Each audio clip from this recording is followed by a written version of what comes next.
Magandang araw po sa inyo mga sound hunting. Meron naman po tayo dito ang bagong na hunting na iMix mixer. Yan po siya. Ito po ay bago pong na hunting na nabili ko sa online. Sa murang halaga lang po yan sa marketplace online. Yan, dapat ma-hunting din po kayo sa sa online.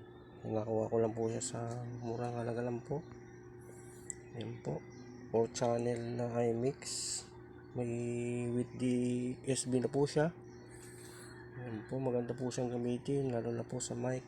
Ayan po, tuturo po sa inyo paano siya i-connect dito sa 502 na nauna ko lang tinalakay sa inyo. Ito ay 502 original. Ayan po. Ngayon, ito po ay i-connect natin. Bago po pala natin siya i-connect, kailangan po natin ng PL stereo po.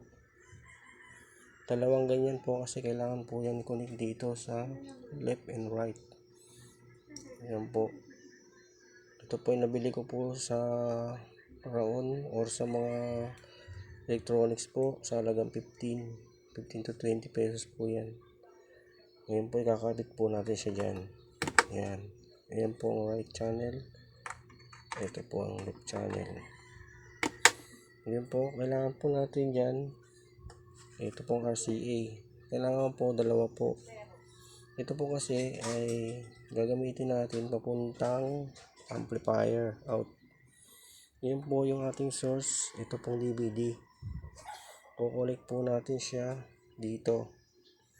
Diyan po sa line 1. Pwede line 2, line 3, line 4. Yan po.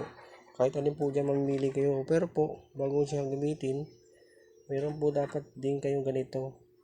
Yan po ang tinatawag po na Y-jack. Ito po, magbili nyo rin po sa halagang 25 to 30 pesos po din sa Raon. Kaya po, hindi electronics. Yan po ang gagamitin po natin ay itong one lang muna. Yan. Tapos po yung one, nandiyan po yung kanyang mga EQ knob. Ito po. Dito po yan siya. Main volume niya pag nakalagay dito sa line 1. Yun po, ang iMix po na ito ay one lang po siya. Isang master volume lang po siya. Tapos po meron po siyang effects. Kagandahan niya po, may effects po yan. Yan. May effects. Yan po siya. Yan, may max ng parameter. Yan yung program push ng pipiliin nyo dito mamaya. Yung pampaganda ng mic. Yan po, salpak na po natin itong RCA. Yan po. Right po. Yung kulay red at left yung puti. Pasensya na po kayo sa ating mga background music na mga hayop po eh. Maraming mong manok dito kasi sa amin ha. Yan po, tapos natin salpak dito. Ito po ay sasalpak natin sa dito po. Ayan, mamimili po kayo dyan kung aux, tuner, CD. Yan po. Pero po ako nakaset na dito sa tuner. Yan po. Sasalpak mo po yan. Pula sa pula. Puti sa puti. Ayan po. Pupunta tayo dito sa harap. Tapos po dito i-set nyo rin. Kung ano po yung select nyo doon, tuner, tatapatin nyo po yan. Yan, tuner, CD, or aux. Pero tayo nasa tuner na. Yan po. At saka lagayin na sinabi ko po, laging yung volume. Nakano po siya, baba. Para pag on ito mamaya, hindi po mabibigla yung speaker ninyo. Kasi minsan gaya niyan, naka-volume na. Dapat po nakababa yan. Kasi bibigay po nga mamaya. Yun po. Salpak naman po natin yung ating source. Ito po sa DVD. Galing po ng DVD. Ayan po. Sasalpak po natin yan dito. Yan. Dito sa kanina, sa line 1. Yan. Tapos dito. Yan. Salpak po yan dyan. Red and pero sa ibang mixer po, meron po silang unbalance. Gagamitin nyo, isa lang po. Pero ito hindi unbalance to eh. Kaya dalawa po talaga siya dapat. Yan po. Galing naman po sa ating ito po yung pinaka-adapter ng mixer natin. Yan. Ito po siya. ito rin po, huwag yung basta-basta din ipapasok ng ganun lang. Kasi meron po yung parang ngipin na kanal. Ayan. Dapat po yan. Pag pinasok niyo po dito sa kanyang power, yan po. Gaya nun, meron siyang yun parang ngipin. Hanapin niyo po yung kanal nito. Ayan. Tapos sasalpak niyo siya doon. Yun. Yan. Tapos ilalak niyo po siya. Para maganda po yan. Hindi mabubunot pag nagamit na kayo niyan mamaya. Tapos po, i-on niyo po siya. Yan po. Ka-on na. Ito po nakasit na sa 5. Kasi yan po ang gamit po. Kasi maganda po yan pag nag-mic kayo. Dito, salpak niyo yung mic mo dyan. Number 5. Pwede yan 6, 7. O baba. Pero ako 5. Ngayon po. Testing na po natin yung ating sounds. Volume po natin muna dito. Okay. Ayan, ganyan. May ugong. Kailangan po wala yung ugong.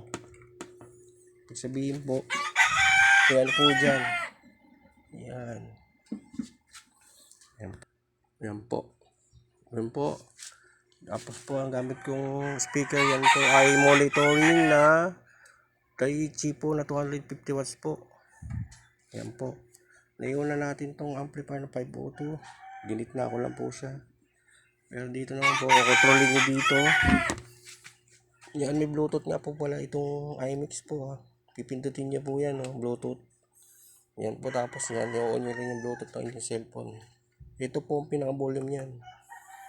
Yan po, nakalagay naman po yan Kung USB gagamitin mo or Bluetooth, pipindutin mo lang to. Engage mo lang po. Pag umilaw na yan, yan. Sabihin ready to Bluetooth na yan to connect. Ngayon, ipo-volume po natin to. Tapos po, itatapat nyo lang sa 0 para mas maganda po yung pinaka na to, LED lighting na flip. Dapat po hanggang 0 lang din yan. Huwag nyo na palagpasin. Tapos, gaya ng dati sinabi ko, papakinggan nyo yung tugtog para hindi nyo masira speaker nyo. Ngayon po, i-on natin tong ito. Dito tayo nakakonect sa 1. I-on natin to. Ayan. Dapat po, hinay lang. Malakas na po yan. Ayan po. Ayan. Diba po, sobrang ganda nitong mixer na ito. Sobrang lakas na din po nito. Kaya maganda po mag-avail ng mixer na to. Ayan po. Kahit ano naman po mixer, basta magandang timpla lang. Ayan. Saka kung palawag nyo pong pipindutin tong Phantom. Para lang sa mic condenser yan. Hindi po pwedeng pindutin yan na wala naman kayong mic na condenser. Kasi pwedeng masira yung mixer nyo. At itong speaker. Pag ginamitan ng mic na lang. Wireless. Yan po. Bivolume natin ng ulit. Yan po. Yan nyo po. Sobrang lang. Kunti lang po yung kanyang volume. Napakalakas na. Opo. Tapos bawas tayo dito. Okay. Napakaganda po ng sounds na to. At mixer na to. Yan po. Sana po may natutunan po kayo sa aking channel ngayon. Yan po. Maliit lang po yan. Pero malakas na po yan. Yan po ay 250 watts. Yan po. Salamat po sa ating, sana po may matutunan po kayo. Salamat po sa susunod po na video ko. Sana po ay supportahan nyo po ako sa aking mga vlog video po. Thank you po.